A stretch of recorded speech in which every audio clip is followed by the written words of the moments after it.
Hello. Okay.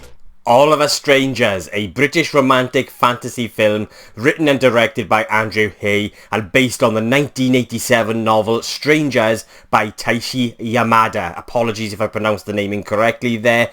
The film was released over in the States late last year, but we're only now getting it in the UK this weekend. I've been really looking forward to checking it out. The story follows Adam, who one night in his near empty tower block in London has a chance encounter with a mysterious neighbour, Harry, which punctures the rhythm of his everyday life. As a relationship develops between them, Adam is preoccupied with memories of the past and finds himself drawn back to the suburban town where he grew up and the childhood home where his parents appear to be living, just as they were on the day they died 30 years before. All of Us Strangers is a powerful, emotional story about grief, identity and loneliness. And it's a story that I could really connect to in a way that actually made me feel uncomfortable due to how these human interactions and moments would play out throughout the story. It has a very fantastical element to the story, but it remains very much grounded in reality. The fantastical element of this story works beautifully alongside the very real, human and grounded story of Adam, played beautifully by Andrew Scott. He does a great job at conveying the vulnerability of the character and the deep pain that he is going through. It's an incredibly nuanced and raw performance, and it plays a huge part in keeping this story very much human and grounded. Paul Mescal is also great here as Harry, the mysterious neighbour that Adam forms a relationship with. He gives this very real and raw and very layered performance. You sense the sadness conveyed by Mescal's beautifully nuanced performance, but you never quite get a bearing on who he is or who this person is, adding to the mystery of the character. Both Andrew Scott and Paul Mescal were superb within this movie. I just couldn't get over on how real and raw their performances were. You could feel the sadness, you could feel the pain conveyed through these just very kind of gritty, grounded performances. Jamie Bell and Claire Foy, who play Adam's parents, are also superb here. Their interactions and moments that they have together are incredibly nostalgic, emotional, and just beautifully echo a time gone by that I think a lot of those within the gay community will really understand, connect to, and just really resonate with. It's how these moments that are brought to life, especially with Adam and his parents, it was just incredibly nostalgic, and I think a lot of people, especially sort of in a certain age bracket, are going to really it's going to hit hard emotionally for you. Or just being a gay man or woman growing up during the 70s, the 80s and the 90s even, you're going to find this experience, especially these moments with these characters like Adam and his parents, you're going to find those moments are going to hit hard emotionally, but also give you this kind of really warm, fuzzy, nostalgic feeling as well as an element of sadness to it all, which is going to really make you sort of look back and reflect. It did for me anyway. I am a gay man, and so a lot of, this story really did resonate with me, and I'm afraid to say too much about this movie due to not wanting to spoil anything about the story and these characters' journeys. I want people to go in and experience it firsthand. It's such a mesmerising, earthly, human and emotional journey that will just swallow you up within this very kind of like dream-like way in which the story is told and brought to life. It's beautiful, it's tragic, it's sad, and yeah, it literally does swallow you up in this sort of kind of fantastical element of the story. It's painfully sad, it's painfully tragic, but I do personally think for a certain demographic of people, it's going to hit a lot harder.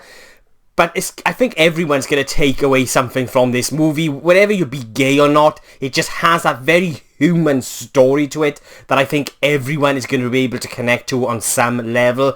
Even with those fantastical elements to the story, it's still very much a human story that's grounded in reality. So even with those kind of dreamlike fantastical elements to the story, it still remains pretty much grounded. There's also a fantastic soundtrack to this movie that really kind of taps into that nostalgic element of the story beautifully and sort of really helps elevate that kind of very sort of nostalgic, warm, fuzzy feeling that I just felt from watching this movie. There is a song that they use, it's The Power of Love by Frankie Goes to Hollywood, and the way in which they use this song to sort of accompany, you could say, these characters' journeys. I'm trying my best not to say too much because I really don't want to spoil anything, but just the way in which they use this song with these two characters, Adam and Harry, it's just the way in which they do it is so powerful, and it was beautiful. The story and sort of that very fantastical element to the story is, for me anyway, I found quite familiar.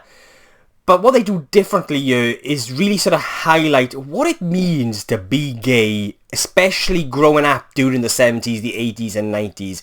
And kind of really sort of highlight that, really sort of the tragic aspect of being gay and just sort of, you know, being afraid of who you are, being sort of afraid of your identity and just sort of isolating yourself away from the rest of the world and others, you know, people around you, just isolating yourself away from those that do love you.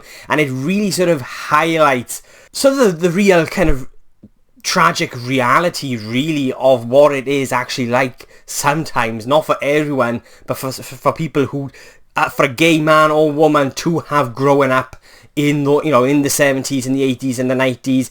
And so it just takes a very kind of familiar story along with that fantastical element and just really highlights that aspect of gay life, which for me makes this movie a very important one that I feel everyone should see. But they do it in a way, it's just beautifully done. But again, like I said, it kind of made me uncomfortable because of how real and raw it felt due to the fact that I was just able to connect with it so much. The movie, All of Us Strangers, I watched it yesterday afternoon and it has stuck with me since. I haven't been able to get this film out of my head. It's made me reflect and I just can't help but feel an immense sadness when I think of this movie. And I mean that in a positive way. There is hope, don't get me wrong, there is hope. It does end with a ray of hope. But for me, due to the journeys of these characters, it's incredibly painful and it needs to be for the story's message to really hit home. It's one of those experiences that I know I'm going to get a lot out of the more I watch it. And what I mean by that is you know, it's going to become a lot harder emotionally to watch it because of how the story has got these layers to it. So I'm trying not to say too much here because I really don't want to spoil anything. But there are moments within this movie that when you watch it for the first time, it's just going to have mystery to it and a lot of intrigue.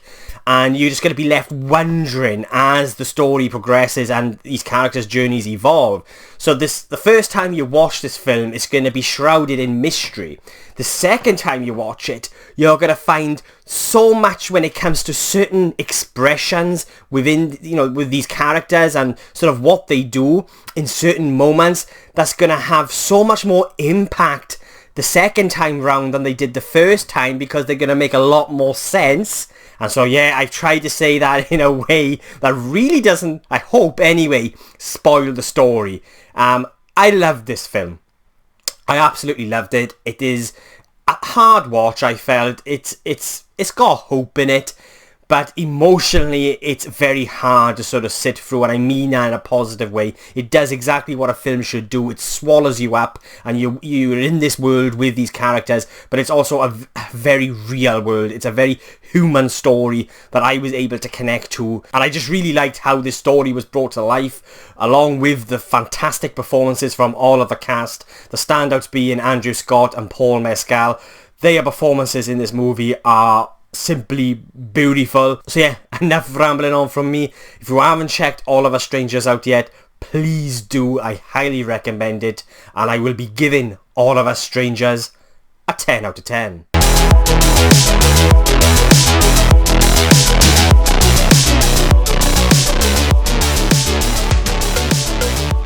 So yeah, they are my thoughts on All of Us Strangers, but what did you guys think? Have you seen it yet? Did you love it? Did you hate it? Then please let me know in the comments below and let's get a discussion going. And if you've made it this far into the video, thank you so much. I really do appreciate it. And if you want to see future reviews from just some random Welsh geek rambling on, then please hit the subscribe button. It will mean an awful lot to me. My next review will be for Baghead. There was quite a few releases this weekend actually, and you've also got The Colour Purple and the musical, so I'm hoping to catch that very soon as well. But my next review will be for Baghead, and I'm hoping to get that review up tomorrow evening. So yes, thank you so much for watching. I really do appreciate it, and I'll be catching you guys soon.